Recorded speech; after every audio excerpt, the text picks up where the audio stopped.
Assalamualaikum warahmatullahi wabarakatuh. Perkenalkan kami dari kelompok 8. Kami di sini untuk memenuhi syarat ujian akhir semester jurusan manajemen untuk mata kuliah manajemen pemasaran lanjutan yang diampu oleh Bapak Samsul Arifin. Di sini kami akan membawakan materi Mastering Communication, yaitu menguasai komunikasi. Sebelumnya saya akan memperkenalkan diri saya sendiri, Siska Amelia Putri dengan NIM 22111003254, dan juga ada teman saya yang beranggotakan Kholik Ramadan dengan NIM 22111003091, dan juga ada Alvin Rusda Fatwa dengan NIM 22111003090, dan dengan terakhir dengan ada Saudari Vina Rifahatul Aulia dengan NIM 22111003281. Di sini saya dan teman-teman akan mengajak kalian semua untuk mendengarkan dan memperhatikan presentasi yang kami bawa. Di sini kelompok kami akan membawakan materi tentang Mastering Communication, yaitu menguasai komunikasi. Komunikasi sendiri adalah kegiatan yang dilakukan dua orang atau lebih untuk memberikan informasi atau saling bertukar omongan.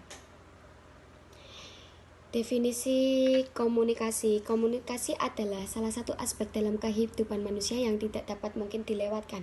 Dalam era digital yang terus berkembang seperti sekarang, kemampuan berkomunikasi secara aktif menjadi semakin penting.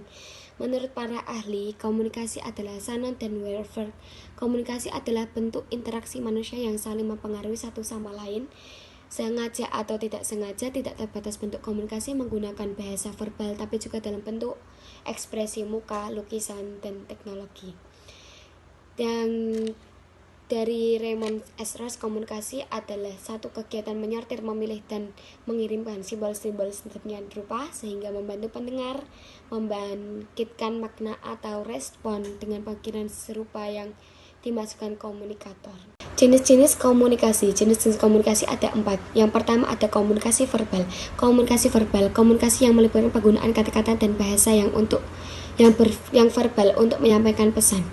Yang kedua ada komunikasi nonverbal. Komunikasi nonverbal sendiri komunikasi melibatkan penggunaan ekspresi wajah, gerakan, postur tubuh, bahasa, intonasi, suara, dan kontak mata untuk melibatkan pesan tanpa menggunakan kata-kata. Yang ketiga ada komunikasi formal. Komunikasi formal dalam konteks resmi atau profesional yang dilakukan seperti struktur organisasi atau hubungan bisnis. Komunikasi formal ini mengikuti postur dan norma-norma yang telah ditetapkan. Yang keempat ada komunikasi informasi. Komunikasi informasi atau disebut dengan komunikasi informal terjadi secara spontan dan tidak resmi antara individu atau kelompok. Ini adalah jenis komunikasi yang cenderung lebih santai dan tidak terikat dan aturan yang telah ditetapkan atau norma tertentu. Komunikasi informal yang sering kali terjadi dalam percakapan sehari-hari seperti obrolan di ruang tamu bersama teman-teman atau obrolan yang lainnya bersama rekan bisnis atau yang lainnya yang tidak melibatkan bisnis atau formal yang lainnya, yang sering terjadi untuk membicarakan kebiasaan pribadi atau masalah pribadi tentang keseharian. Tujuan komunikasi dibagi menjadi 2. Yang pertama, kita berkomunikasi untuk menyelesaikan tugas-tugas yang penting bagi kebutuhan kita untuk memberi makan dan pakaian kepada diri sendiri, memuaskan kepenasaran kita akan lingkungan, dan menikmati hidup. Yang kedua, kita berkomunikasi untuk menciptakan dan memupuk hubungan dengan orang lain. Komunikasi juga mempunyai 2 fungsi. Yang pertama, fungsi sosial, yaitu fungsi yang bertujuan untuk kesenangan, untuk menunjukkan ikatan dengan orang lain, membangun dan memelihara hubungan. Yang kedua, fungsi pengambilan keputusan, yaitu memutuskan untuk melakukan atau tidak melakukan sesuatu pada saat tertentu, seperti apa yang akan kita makan pagi hari, bagaimana belajar menghadapi tes. Unsur-unsur yang harus ada dalam proses komunikasi adalah 1. Sumber atau pengirim atau komunikator. yaitu seseorang atau suatu organisasi yang memiliki motif, mengambil inisiatif, dan menyampaikan pesan.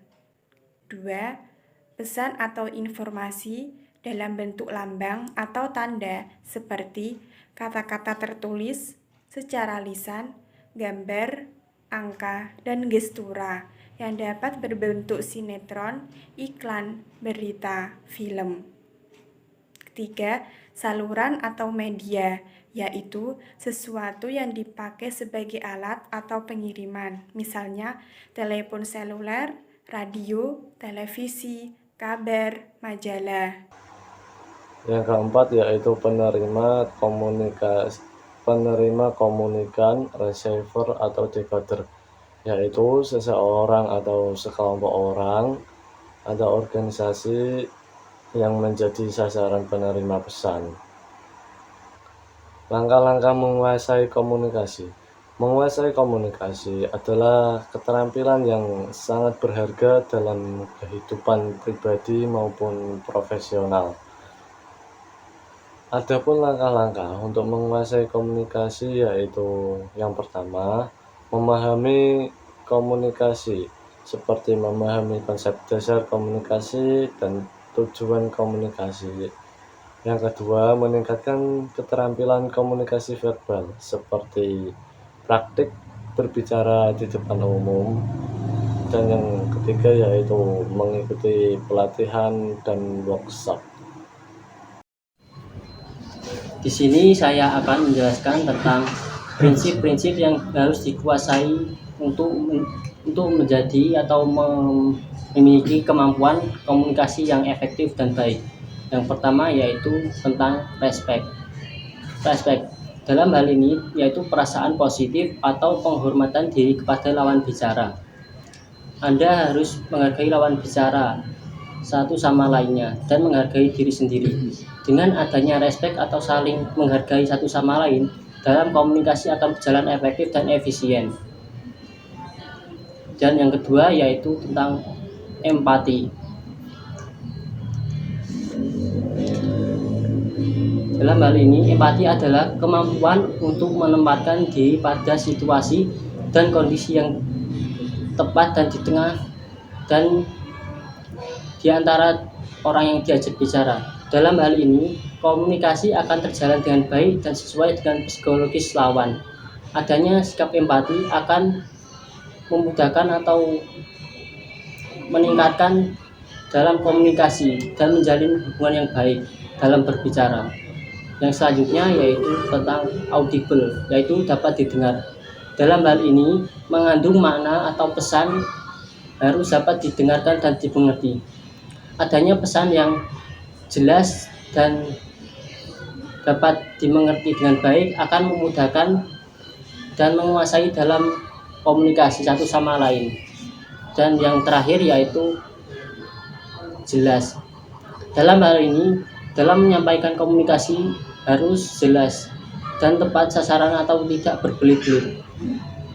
Salah satu penyebab munculnya salah paham antara satu sama lain dalam komunikasi yaitu informasi yang tidak jelas dan terburu-buru atau tidak tepat langsung dalam penyampaiannya. Sekian dari kelompok kami. Apabila ada salah kata maupun ucapan dan kurang lebihnya kami mohon maaf. Wassalamualaikum warahmatullahi wabarakatuh.